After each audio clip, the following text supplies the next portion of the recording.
હા ઈ રસ્તામાં જશે ને એટલે ઈ ફોન નહીં ઉચકતા હોય રસ્તામાં. હજી તમે અહીંયા શું કરો છો મમ્મી? તે છે ને વાટ જોઈને ઉભા છે ને લેવા નથી જવાના? મારી પાસે ટુ વ્હીલ છે બરાબર, એમાં હું બીજાને કેવી રીતે બેહાડું? યાદ કર દે મને કાલે હું કીધું તું. મારી સિવાય છે ને તમારી ગાડીમાં કોઈ લેડીઝ ન બેહવી જોઈએ બરાબર? આ તો પણ એને રિક્ષામાં લઈને તો અવાય કે નહીં? મારી પાસે પૈસા નહોતા. તે કાલે મને શું કીધું તું પૈસાનું? અને મને પૂછ્યા વગર 1 રૂપિયા વાપરતા નહીં. તમારે જોતા હોય ને તો મારી પાસે માંગી લેજો. પણ તો ક્યારના મમ્મી ફોન કરે છે તો ફોન તો ઉચકાય કે નહીં? કેવી રીતે ફોન ઉચકું? તને ભૂલાઈ જતું લાગે. કાલનું યાદ કર દે મને શું કીધું તું.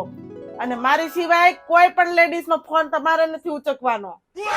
હું જ ગાંડી છું, હા હું ડોબા જેવી છું, હા હું તમને કહું છું. હા. પણ હું બધી વાતમાં હા હા કરો છો. કાલનું યાદ કર દે મને શું કીધું તું. મારી બધી જ વાતમાં તમારા હાથ પાડવાની. તમારા હવે માથું થોડું જ બેકાર છે. હું જ લઈ આવું મમ્મીને.